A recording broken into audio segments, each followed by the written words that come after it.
Mayat wanita dari era Helenistik ditemukan dengan daun emas di mulut. Makam kuno adalah penemuan yang menarik, terutama jika sisa-sisanya ditemukan dalam keadaan baik.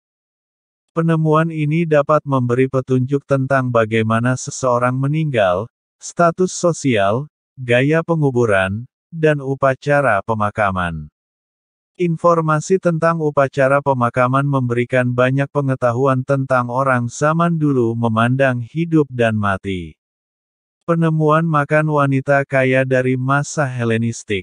Para arkeolog menemukan makam seorang wanita pada tahun 2019 saat penambangan sedang berlangsung di desa Mavropigi, utara Yunani.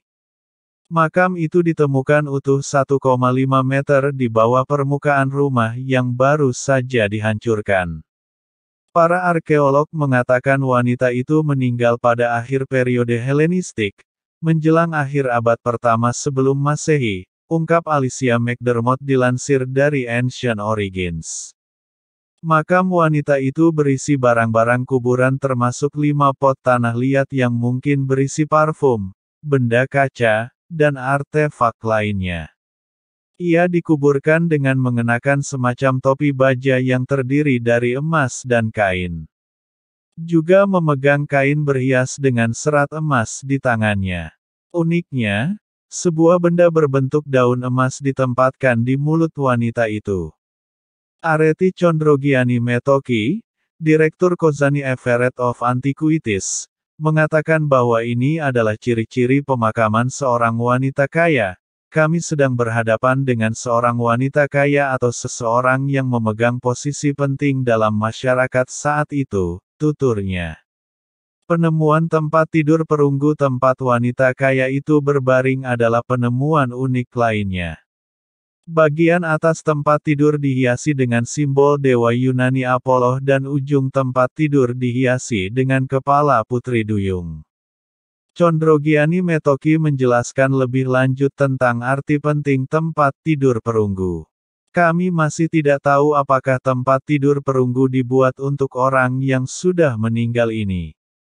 Atau apakah itu kebiasaan penguburan pada masa itu, akhir zaman Helenistik, awal zaman Romawi. Bagian-bagian tempat tidur tembaga telah ditemukan di bagian lain negara itu. Tapi seluruh tempat tidur sejauh yang kami cari, tidak ada. Penemuan ini menjelaskan beberapa aspek tentang perabotan yang dimiliki orang-orang di daerah tersebut selama periode Helenistik. Selain itu, peneliti juga mendapatkan informasi tentang kemampuan pengerjaan logam, stratifikasi sosial, serta proses penguburan.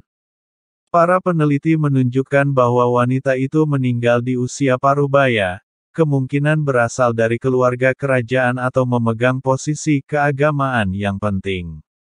Laboratorium museum diharapkan dapat mengonfirmasi usia dan jenis kelaminnya serta menentukan penyebab kematiannya.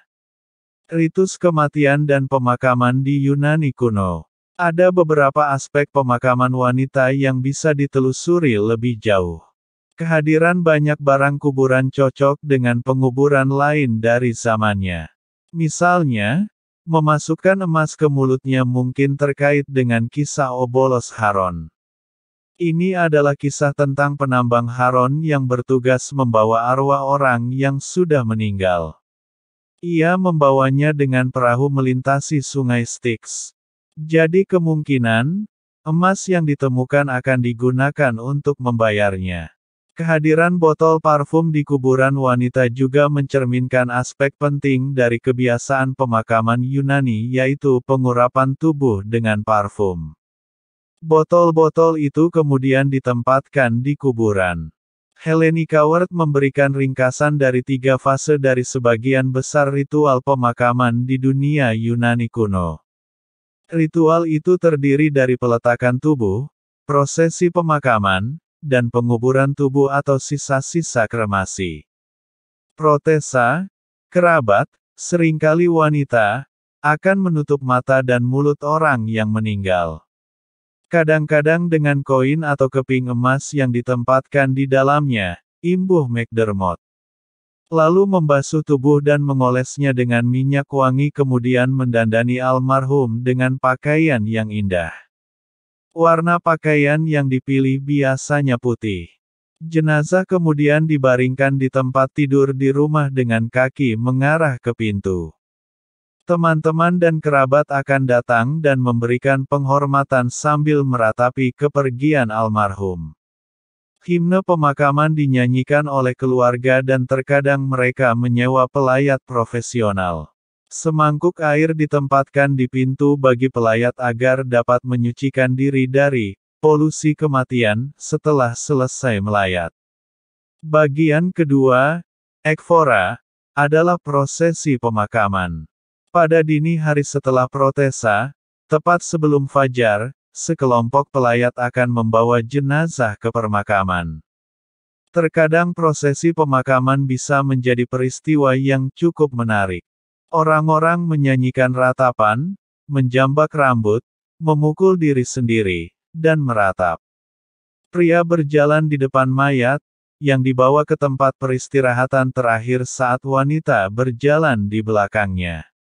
Akhirnya, tubuh, baik itu dikremasi atau utuh, akan dikebumikan. Persembahan, keranjang makanan, kendi air dan minyak ditempatkan di samping tubuh di kuburan. Benda-benda lain juga terkadang ditambahkan ke permakaman, seperti karangan bunga, yang terkadang terbuat dari daun emas. Setelah mengikuti prosedur pemakaman, kerabat dan teman biasanya akan mandi untuk menghilangkan polusi kematian. Setelah itu mereka mengadakan pesta.